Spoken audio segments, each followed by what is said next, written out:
tire broke. Come on through.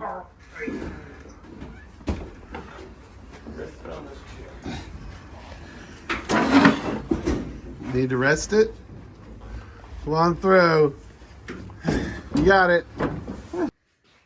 We've purchased a new walking pad and we're trying to get it set up, but Louie won't leave it alone. So we thought we'd just turn it on. Thought we'd turn it on and see. Here we go. Oh.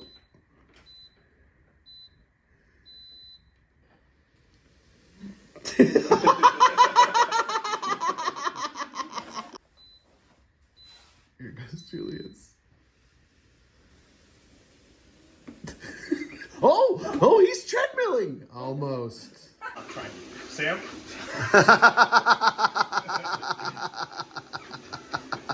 No. No, that's a 3. Sam? Stella went to a painting party tonight, and I wanted her to show her artwork.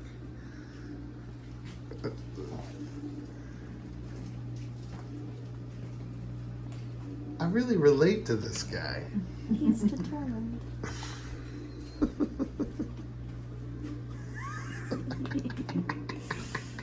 He said perfect circle. Now y'all know I like trains. If you've been watching our videos, I really like trains. Oh, one's coming. There's a train coming. Anyway, there's some freight cars over here.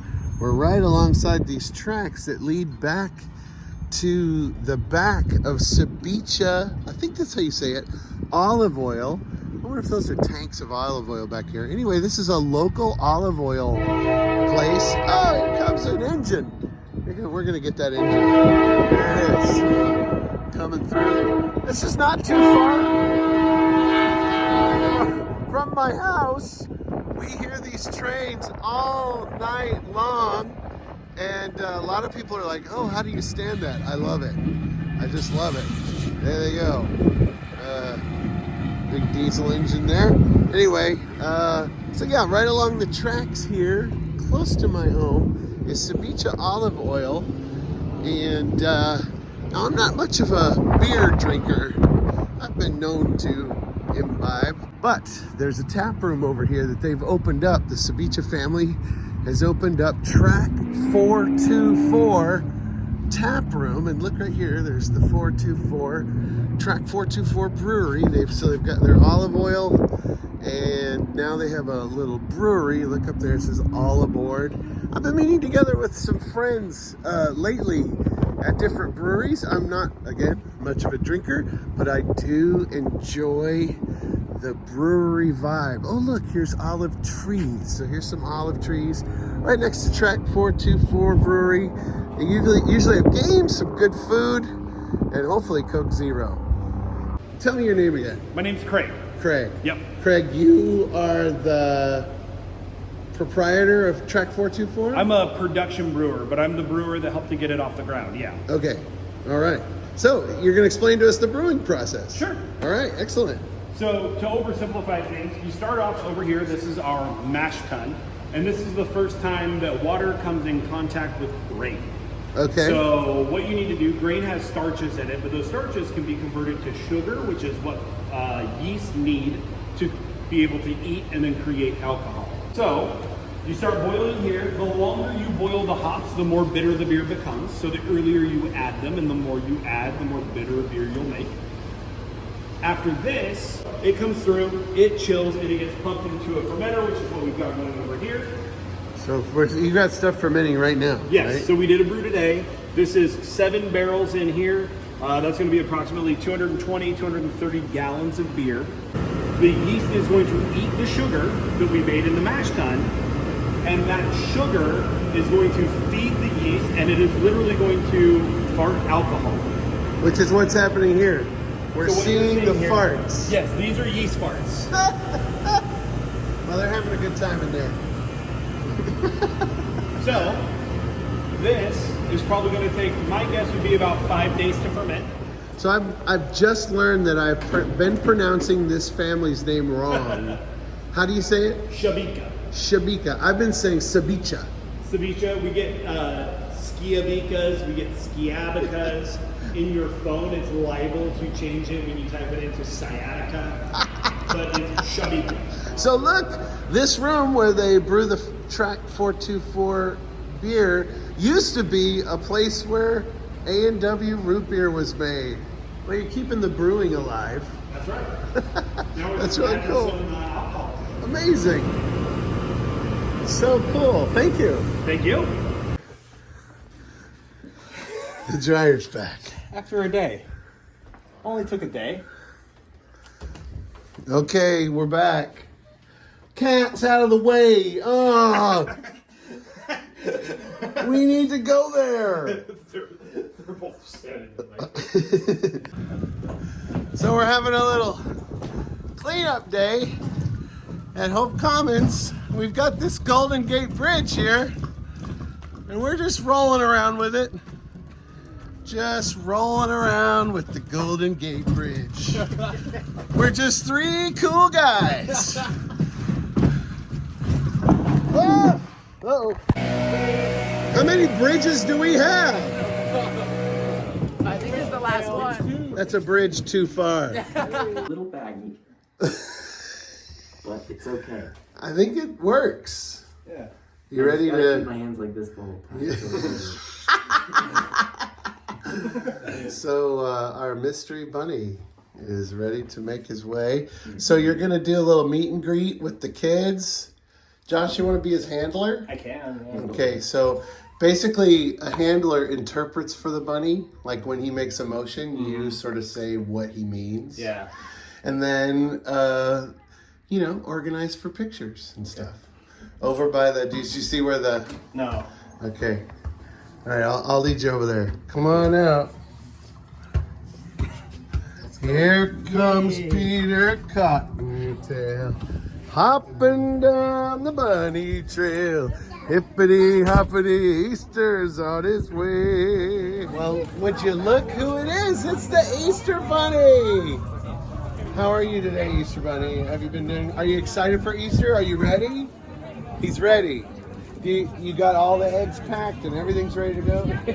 All right, you heard it here. He's ready. So don't worry, there's gonna be chocolate in those eggs. He poops them out himself, right? Tell me what's happening here. Well, we're making our elevated version of a breakfast crunch wrap. Elevated breakfast crunch wrap. What are the ingredients? Chorizo, peppers, and onions. That's right over here. Right over here, egg. Egg is Hash here. brown, which is over there. Hash browns are over there. Oh, Oh no. no. Oh, we didn't add cheese. Oh, that's why it's not staying shut. It's fine. Pivot. Pivot. Guacamole. Guacamole, sour cream, tapatio, the optional raw jalapeno. Elevated crunch wrap. Okay, tonight it's the multiverse of meatloafs. We got meatloaf for meatloaf sandwiches, barbecuey meatloaf, Midwest meatloaf, meatloaf galore. It's the multiverse of meatloafs. It's only theoretical. Hello everybody, Chris here, closing down this week's Whitbits with a very special announcement. I'm on a break, I'm taking a little walk, and it is the first day of spring. This is March the 19th, 2024. And I got a very special announcement.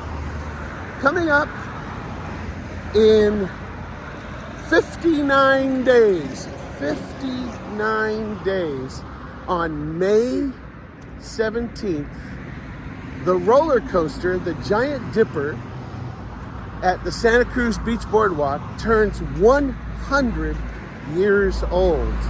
And we are planning to be there for the 100th anniversary of the Giant Dipper roller coaster. Now, I like roller coasters, I like theme parks, I like amusement parks, I like fun rides.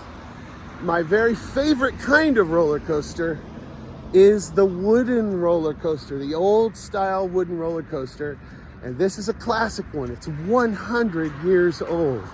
Now, I have struggled all my life. I've said it before, even here on this channel. I've struggled all my life with my weight. As a child, as an adult, up and down, up and down. It's been like a roller coaster, to be quite honest.